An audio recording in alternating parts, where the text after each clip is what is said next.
Oh, say, can you see by the dawn's early light what so proudly we hailed at the twilight's last gleaming, whose broad stripes and bright stars through the perilous fight o'er the ramparts we watched were so gallantly streaming, and the rocket's red glare, the bombs bursting in air, gave proof through the night that our flag was still there.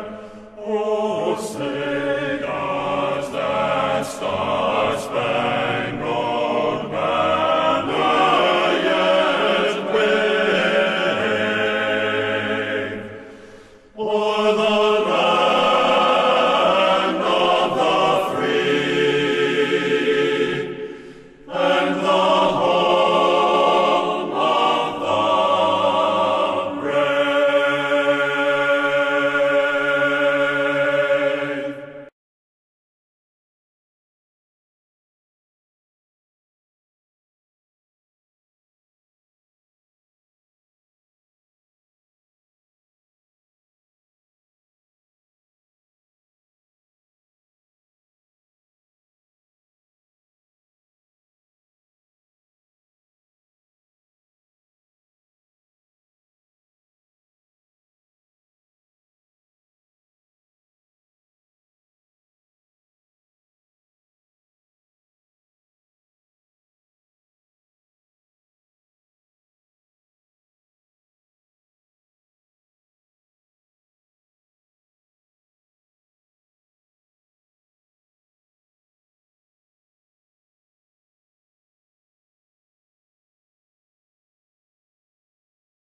Hello and welcome to our State of Affairs portion of the program, where we're very pleased to be joined by Mr. Phil Hill.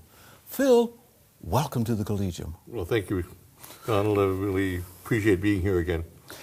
Well, there's some interesting things happening in the United States of America. Right, an election. Right, you got it.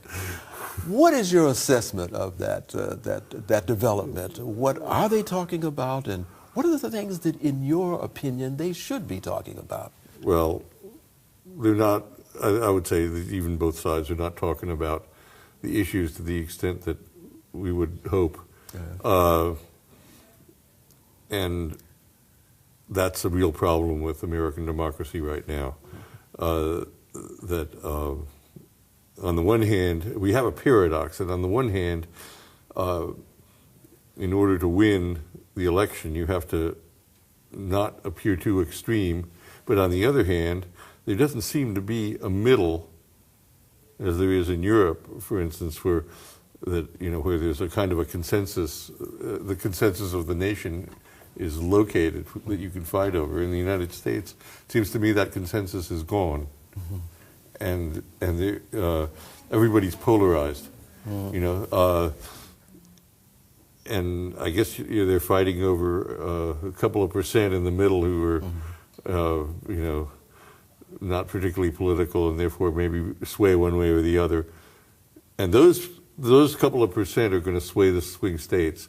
And to me, that's not democracy. And it's not like, if all you're worried about is winning the electoral votes of Florida or North Carolina or something like that, so that you can,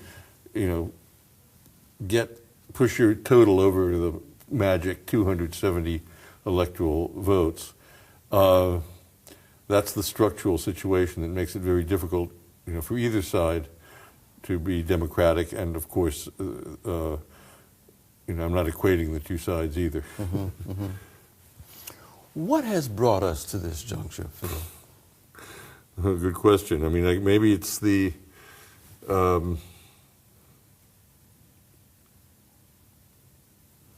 fact of that we had talked earlier about this, and you cited a column by Roger Cohen, one of my favorite columnists, also from Washington, and he was writing for the Washington Post all the time, and he connected it with the relative decline of the United States in the world, which is inevitable. When you have this, I don't know, 3/4 or more of the world, which was colonized by the Europeans, didn't count. We talk about the world, and we meant Europe and North America, and that's changing. They're coming back, and so necessarily the relative importance of North America and Europe is going to be reduced. If you increase the size of the pie by 50%, then even if you have the same size piece, it's still half of the percentage of what it used to be. And so the Republicans have just not come to terms with that. To them, they have this religion that says America is the greatest, and that's not even in question. And where Obama, I think, reflects from his background and from his philosophy a willingness to find a way for America in this new environment. And if you look back at history, the tragedies that have befallen major powers, it's usually not figuring out what the story is. Right. And the story is that we're 5% of the world. And the other 95% U.S. population, right? And the other 95%, are there too, and they're back. Might the United States benefit more in the future by a more cooperative attitude towards the rising countries, China, India, Brazil, Africa? Might it be better for them down the road? Well, certainly. It's a kind of a thin line. We are still, if you're committed to democracy, then you are committed to democracy in those countries too. It's just the question of, do they get to develop democracy on their own terms, or do they have to take it as an import from the European, North American thing? It's, we invented it, but it's, modern democracy in any case. But it doesn't mean that the way that we do it is necessarily the best for everybody. And I think that everybody has to find their own way. And I think the Europeans, first of all, they understand that better. And second, they also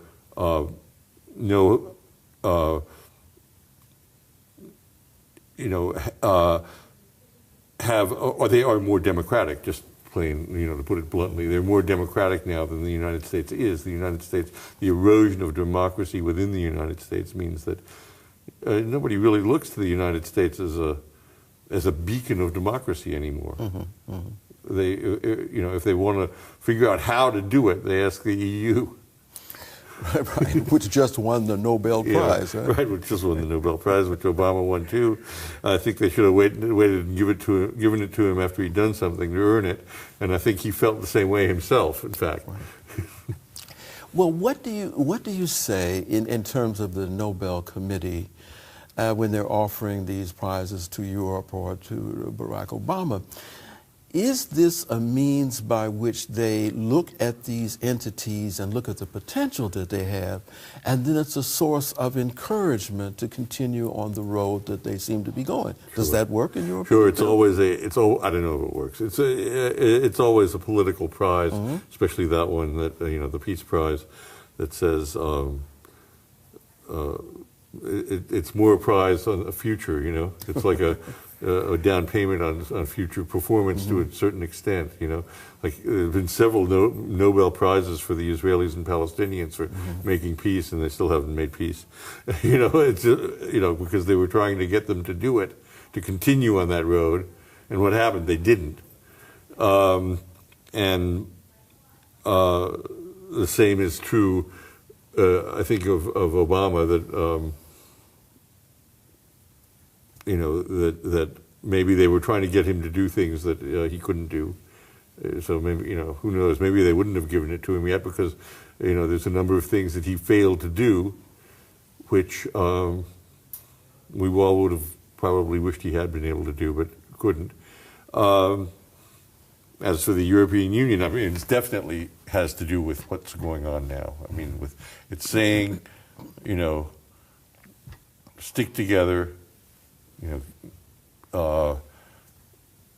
doing a good job. Don't let it fall apart on this issue of this financial crisis. Mm-hmm. And also, maybe remember that the Nobel Prize comes from Scandinavia. Mm-hmm. Maybe it's a little bit of an inner Scandinavian thing, with the Scandinavian, let's say, leadership telling their own people, hey, let's not be so skeptical about the EU, because they are very skeptical, I mean, they live up there in their beautiful little corner and everything's fine, and they say, we don't want to have anything to do with Europe, let them make their own mess. That's their attitude about half the time, and the other half the time is, sure, we're part of Europe. But I think they were trying to encourage their own people a little bit to support. Mm-hmm. Well, I remember reading, uneasy lies the head that wears the crown. Yeah. So in the case of Barack Obama or in the Middle East and other situations, there's so many other factors and there's so many other interests that affect the best aspirations of any of these persons or the governments that wish to solve their problems. Solving the problems between certain entities is not so easy when these entities have to deal with other interests. So how do you work that out, Phil? I mean, you talked about Israel and the Palestinians, or the situation with Europe. There's different opinions about how that situation can be handled. And certainly with what Barack Obama has attempted to do, there's a lot of other interests there too. How do you handle that? Well, I mean, we will see after the election. I think that if Romney were elected, it would be a catastrophe for the United States because he has absolutely no idea what the United States needs to do in order to maintain to some extent its position. Europe is moving together, and Europe is going to come out of this crisis with a high degree of unity, or a much higher degree of unity than it has had. What does that mean? It means that you will suddenly have a large power which is larger than the United States, and has a lot of weight in the world, and is maybe less divided than the United States, because the United States is extremely polarized right now. And a U.S. president who doesn't understand that at all, who's structurally unable to understand that, is going to be in deep trouble. What he said in the famous secret speech, that was recorded by some waitress with her little push cart there. I mean, everybody focuses on the one thing about it, saying that 47% of the American people are a bunch of welfare bums. Yeah. But there was another thing that he said, which is, in the long run, much more important in terms of his ability to be president. I mean, let's be cynical about it and say you can be president and consider half your people idiots, and you can still be an effective leader of the country. You may not be a very the kind that you and I would like, but you could still be effective. You could be a tyrant, But this guy really says, in the second point that he made in his speech, that the Middle East problem is insoluble, and they're just going to leave it the way it is and let it ride, because he can't figure out a solution. I mean, he doesn't realize that you have to move away from this extremely uncritical pro-Israeli position and move toward a position of even-handedness and justice for the Palestinians. If you don't do that, you can't solve the problem. But it's not just a problem of Israel and Palestine. That whole Middle East, we were fighting a war, a dual war in two parts of the Middle East at the same time, in Iraq and in Afghanistan. And it's been going on, it's probably now the longest war we've ever fought or something. And not only that, but we have all these other problems in the same area with Iran, with Libya, with Mali, for instance, with Egypt. Egypt. Well, Egypt is sort of sorting itself out, but yeah, right. I mean, in a lot of these countries that used to be our allies, like Egypt and Turkey, just the two biggest and most important, they're kind of moving away from us. If you don't solve that Israel-Palestine problem, that is right at the core of it. Mm-hmm. If you can solve that, you can start solving the other ones. But that is the core of it. That's like this festering wound that's infecting the entire body there. Mm-hmm. And you can put bandages all over the rest of the body. It doesn't do any good, because that poison is from that festering wound is going through, is going throughout the whole region.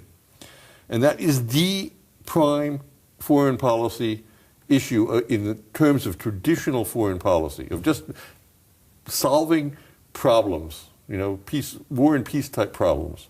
That is the one issue that that the next president has got to solve.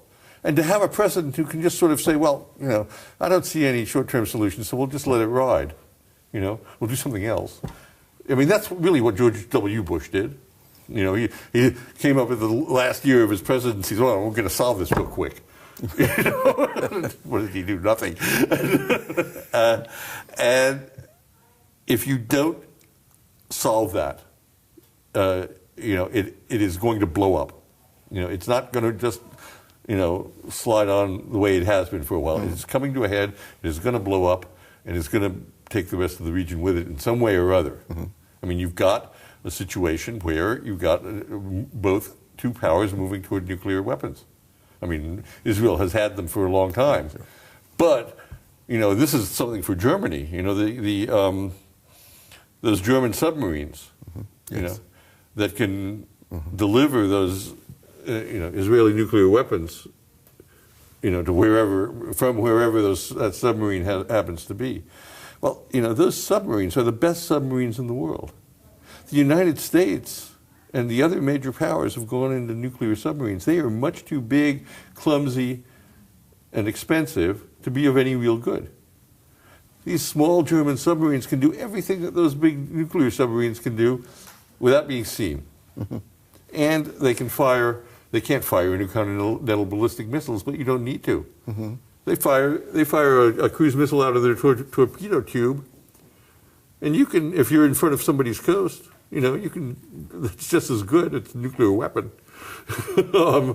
And it's, those submarines are really dangerous. Mm-hmm. I mean, they are, and Germany has got to realize it is not doing a minor arms deal here. It is providing the only nuclear power which is, really dangerous, because it's uncontrolled, with the wherewithal to attack. Once again, it's sort of the issue of inequality that Professor Stieglitz talks about in his new book, and how it not only works in the countries, but from what you're saying, it's also an issue that should be addressed internationally. Oh, of course. I mean, we have to start seeing the world as as consisting of actors who have a certain level of equality with one another. But that means also pushing for democracy in those countries. We should be supporting the Democrats. I'm very heartened by the Arab Spring. Mm-hmm, mm-hmm. I mean, obviously, you get any kind of revolution. You always have the crazies, hitching a free ride, like the people who attacked our consulate in Benghazi. You always have that in any revolution. So I think it's pretty clear where you might have already, or you will be casting your vote. We have already. Well, actually, I voted for the Green Party candidate because I come from Washington, D.C. The last time, I never vote for the Democrats. I'm a Green here. I'm a Green. I voted for her because, last time I voted for Obama. I was in the States and I voted for Obama, and I said, I'm going to be able to say that I voted for the first black man to become president of the United States. I want to be able to say that and be part of this historic activity. Right. And but this time I voted for the Green because I felt that she is. Well, obviously, I would agree with her more than with Obama anyway, but, that's easy to do, with a splinter party. But I do believe that we're moving maybe into a new direction in terms of the structure of American politics. This polarization between Democrats and Republicans is becoming, it's not really parties anymore, it's like two nations. And so we may be getting, I think, possibly a new kind of structure of politics in the United States in the coming years.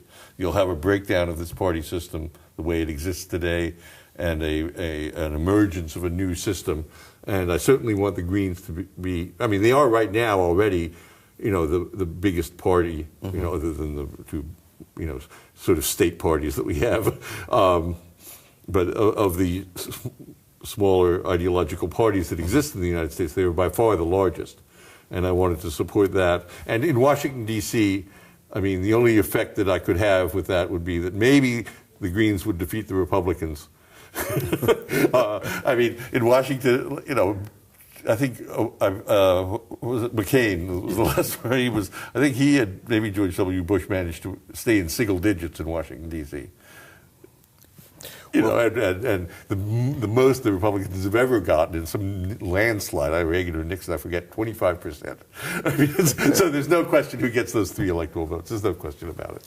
Bill, thanks for joining us here on the Collegium. And let us hope that we have the best for not only the United States, but on an international basis. And I hope that those other people who voted swing states vote Democratic. So stay with us, and remember, you are participating in what else but the Collegium. Why is it that Barack Obama touches people so deeply that he moves people to tears, men or women? I think everybody feels what I felt one day I was in Virginia. There was still this race with Clinton. It was a peaceful afternoon and the TV was running, and I was alone in the house in Virginia. And I looked at him. He was talking on the TV, and that day, I understood the strong charisma. I think he took us by this. He went through the screen. He passed through the screen. He's not an actor. He has this. There is no lie, and I think everybody was also already very fed up. Let's put it like it is. So he arrived at the right moment, and I said, at this moment, I do believe in miracle. I do believe in miracle. We cannot expect this man to make miracles. He is a miracle already. I really go to that. And that peaceful afternoon, in Virginia, I learned a lot. And all my people, as you know, I'm a Creole, mixed blood from Madagascar. I asked all my people over there, and they wrote me great emails telling me what they think, what they expect also. So the world is also expecting.